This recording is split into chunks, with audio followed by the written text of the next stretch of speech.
नमस्ते मित्रों, जय जगत। आज हम जौरा में हैं और जैसे हमने आज भाई जी से बातें की, अहिंसा के बारे में बातें की, तो उसी सीरीज़ में हम आपसे आगे बढ़ना चाहते हैं। हमने भाई जी के से गांधीवाद के बारे में बात की, गांधी विचार के बारे में बात की और हमने ये जाना कि अहिंसा कितना बड़ा टूल है, कितना बड़ा यंत्र है जो दुनिया को चला सकता है, बदल सकता है। और उसी में हमने ये भी बात की थी कि हम इस धरती पे बैठे हैं जौरा में, जो कि अहिंसा का जीता जागता स्वरूप है कि अहिंसा क्या बदलाव ला सकता है। तो आज मुद्दों की हकीकत में जो है हम इसी अहिंसा के बारे में बात करेंगे। द लैंड ऑफ अहिंसा, जौरा के बारे में बात करेंगे कि ये जौरा जो है उस चंबल घाटी के अंतर्गत में आता है जो डाकुओं के लिए पहचाना जाता था, जो डाकुओं के नाम से पहचाना जाता था। बड़े बड़े डाकू जो है इस जगह के नाम को से मशहूर थे और ये भरा हुआ था। आज क्या ये चंबल वैसा ही है? क्या ये चंबल वही चंबल है? क्या आज भी यहाँ पे डाकू हैं? हम इसी चीज़ को समझेंगे और अहिंसा का इसमें क्या रोल रहा है, क्या भागीदारी रही है। तो मेरे साथ आप सब देखकर बहुत खुश होंगे कि मेरे साथ जो आज बैठे हुए हैं वो बहादुर सिंह कुशवाहा जी हैं। ये 1972 तक एक डाकू थे, बागी थे। यहाँ पे बागी भाषा बोली जाती है चंबल में।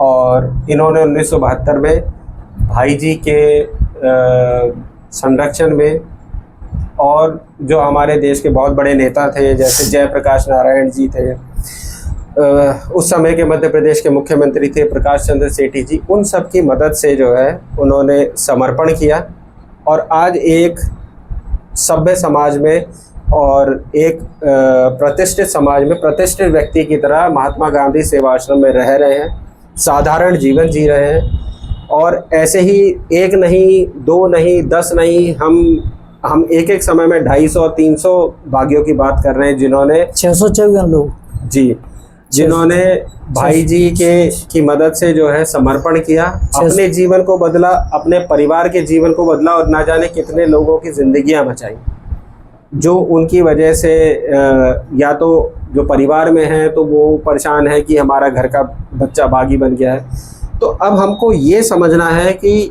ये सब हुआ क्यों, ये घाटी, चंबल घाटी बागियों की घाटी क्यों बन गई।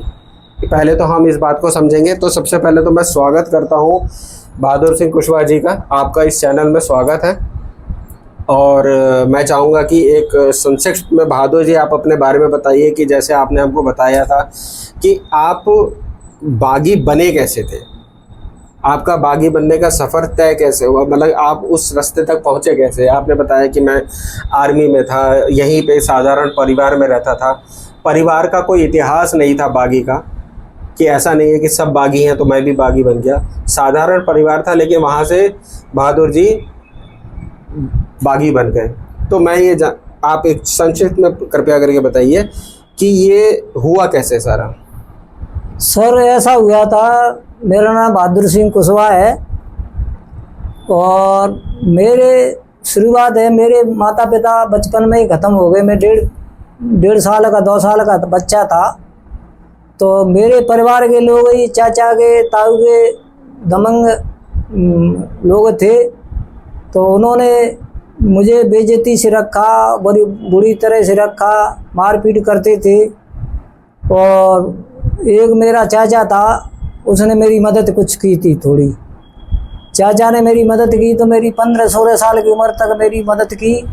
इसके बाद में 57-58 में जो है भर्ती चल रही थी आर्मी में, तो मैं चला गया और बहुत लोग गए थे, सरकार बहुत लोगों को ले जा रही थी बुला बुला के, तो मैं भी चला गया उसमें। तो मैं भी उनके साथ चला गया। तो मैं भी वहाँ एक बड़ा अधिकारी रहे, वहाँ उनके यहाँ रहता था, मैं परेड भी करता था, ट्रेनिंग भी देता था, लेकिन उम्र नहीं थी मेरी उसमें जाने की। वो अधिकारी ने ये कहा कि 1-1.5 साल निकाल लो, तुम 1-1.5 साल के बाद तुमको हम पक्की नौकरी दे देंगे आर्मी में। तो मैं 1.5 साल तक उनके वहाँ पे रहा और 1.5 साल के बाद में मुझे पूरा मतलब जो है आर्मी का वो मिल गया। तो जाने के बाद में मुझे कहीं भेज रहे थे, तो उन्होंने कहा था कि बहादुर सिंह ऐसा करो तुम अपने घर घूमे आओ। तो मैंने घर घूमने के लिए मैंने मना किया उन्होंने कि मैं घर घूमने लायक मेरा परिवार नहीं है और मैं घर जाऊंगा तो मेरी स्थिति खराब हो जाएगी। अरे कि अब तुम घूमे आओ, फिर तुम 2-3 साल के बाद में आपको टाइम मिलेगा घूमने का, फिर तुमको बीच में तुमको टाइम नहीं मिलेगा, बाहर भेज रहे हैं तुमको। मैं इसलिए लालच में आ गया, मैं घर के लिए चला आया। घर के लिए चला आया तो घर आया तैसी मेरी जो मेरे चाचा के ताऊ के लड़के थे और 6 पिताजी थे, हमारे पिताजी के भाई 6 थे। तो सब ने जो है मेरी मतलब एक ताऊ के एक चाचा के लड़का को छोड़ के सब ने मेरी बेइज्जती की थी, मेरी मारपीट की थी। मारपीट करने के बाद में मुझे बहुत तामोस आ गया। मेरी उम्र 18 साल की हो गई थी।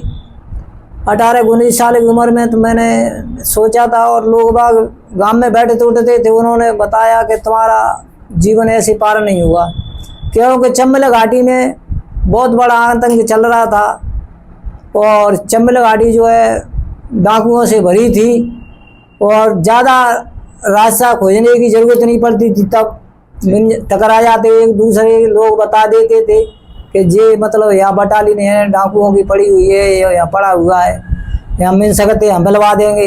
तो ऐसे में उन लोगों के कहने से मैं और उस रास्ते पे पहुँच गया। उस रास्ते पर जाने के बाद में डाकुओं ने उनसे मुलाकात हो गई मेरी। फिर उन्होंने कहा था मुझे कि मार के आओ तब हम तुमको पक्का मानेंगे। तो मैंने कहा अब मेरा सहयोग तो करना पड़ेगा, मैं अकेला तो नहीं कर सकता बिना हथियार के, कि हथियार तो आपको तभी मिलेगा तब तुम मतलब कत्ल कर देंगे, तब 302 की धारा तुम्हारे ऊपर लग जाएगी, तभी तुम्हारा भरोसा होगा। हम नहीं समझ सकते हैं तो तुम पुलिस में रहे हो तो पुलिस के साइड ही होंगे या और भी कुछ हो सकती है। तो मैंने उनसे मदद मांगी तो मेरे साथ आए थे। तो मैंने उस चाचा के लड़का को जो दबंग था उसने मेरी बेइज्जती की थी, उसी को मैंने मार दिया था। मारने के बाद में मुझे मतलब उसमें बटालियन में रख लिया था, मुझको राइफल मिल गई थी। राइफल मिलने के बाद में फिर मैं बन गया। फिर तब मेरा दबंग खून था, नई उमंग थी और उस रास्ते पे था मैं, क्योंकि मुझे ऐसा कोई अच्छे रास्ते को भूल के मैं गलत रास्ते पे फंस गया। मेरे दिमाग ने काम नहीं किया। वो मतलब चंबल घाटी में ऐसा चल रहा था कि कोई किसी की बात को सहन नहीं कर पाता था और जमीन और औरत पे ही मतलब चंबल घाटी में ज़्यादा लोग डाकू बने थे और औरत के और ज़मीन के बारे में ज़्यादा मतलब अत्याचार कोई सहन नहीं कर पाता था। तो मैं इसीलिए मैंने खास चाचा के लड़का को मार दिया था जी। मारने के बाद में मैं 10 साल फरार रहा। 10 साल फरार रहने के बाद में माधव सिंह और हरविलास मेरे गुरु थे। तो माधव सिंह की तबीयत खराब हो गई थी।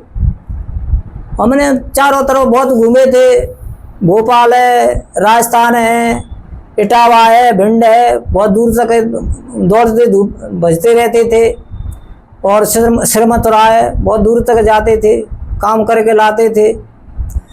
फिर इसके बाद में 10 साल के बाद में माधव सिंह की तबीयत खराब हो गई, वो मतलब चले गए थे।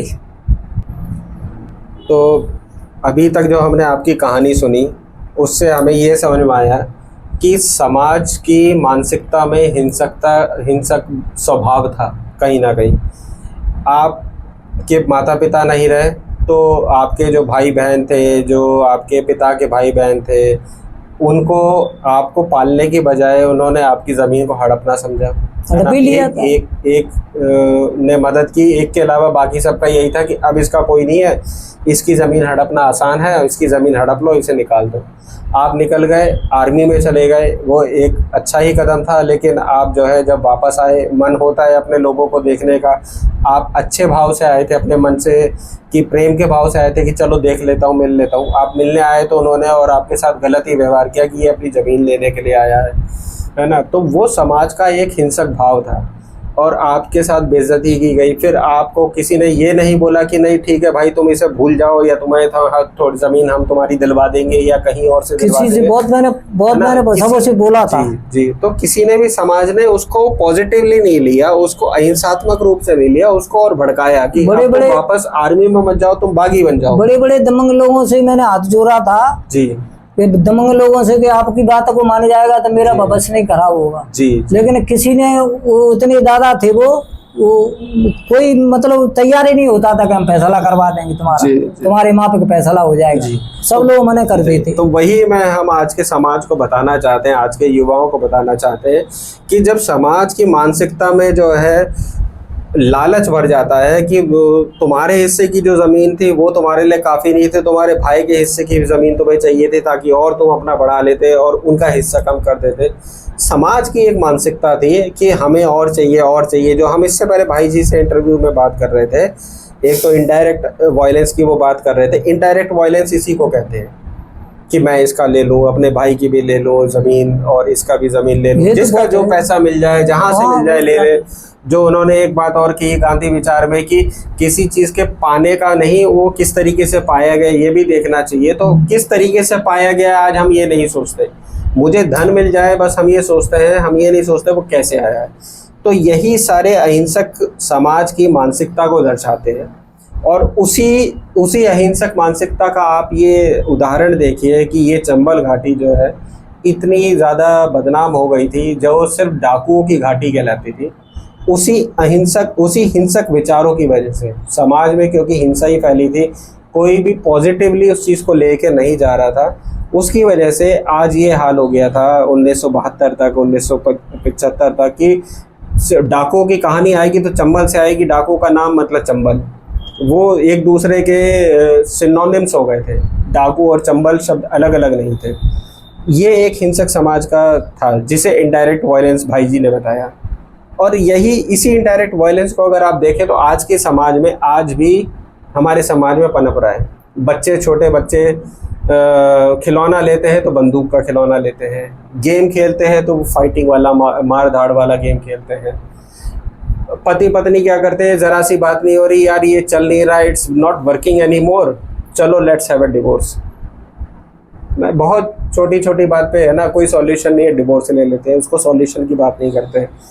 भाई भाई में, चाहे पहले का समाज हो आज का समाज हो, उसमें भी वही ज़मीन जायदाद की बात हो रही है कि ये मेरा कमरा है, ये तेरा कमरा है, और ये चला जाएगा तो इसका कमरा भी मैं ले लूँगा, भाई की पिताजी की सारी ज़मीन मेरी होनी चाहिए।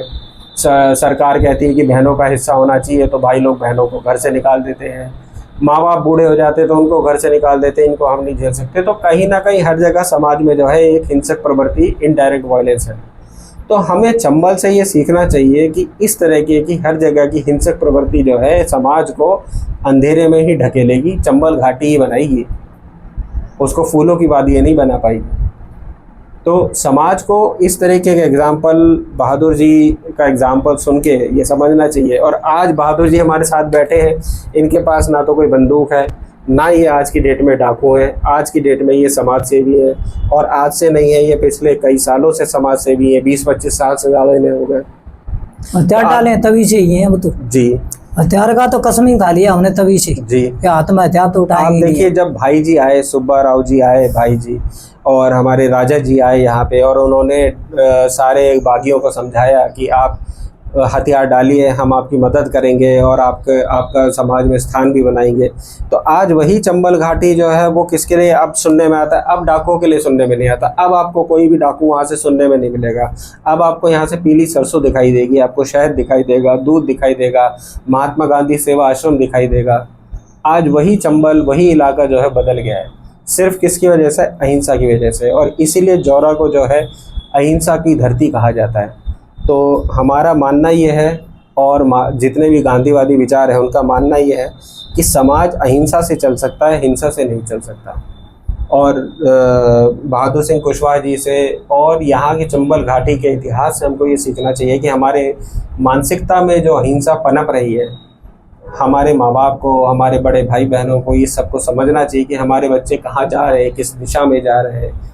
ये जो छोटी छोटी चीज़ है कि चलो यार बंदूक ही तो है, कोई फ़र्क नहीं पड़ता, खिलौने में दे दिए, इस चीज़ को समझना चाहिए कि ये मानसिकता कहाँ तक जाती है। जो बच्चे गेम खेल रहे हैं, टग ऑफ वॉर्स और ये वो सब अलग अलग तरीके के गेम खेल रहे हैं, उन सब से समझना चाहिए कि ये सब एक समाज को हिंसक समाज बना रहे हैं।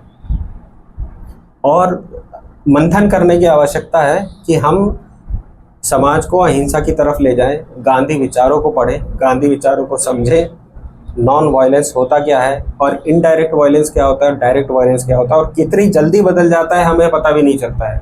ये बिल्कुल एक बॉइलिंग फ्रॉग सिंड्रोम की तरह है। जैसे आपने सुना होगा कि एक मेंढक जो है गर्म पानी में उबालो उसे तो ना वो अपना आप को एडजस्ट कर लेता है, और पानी का आप तापमान बढ़ाओ तो वो और एडजस्ट करता है, और तब तक एडजस्ट करता रहता है जब तक वो ख़त्म नहीं हो जाता। हम भी जब एक हिंसक समाज में आते हैं तो वैसे ही बॉइलिंग फ्रॉग सिंड्रोम के तरह हो जाते हैं कि चलो बच्चे को बंदूक की तो दिलाई है प्लास्टिक की, कोई फ़र्क नहीं पड़ता।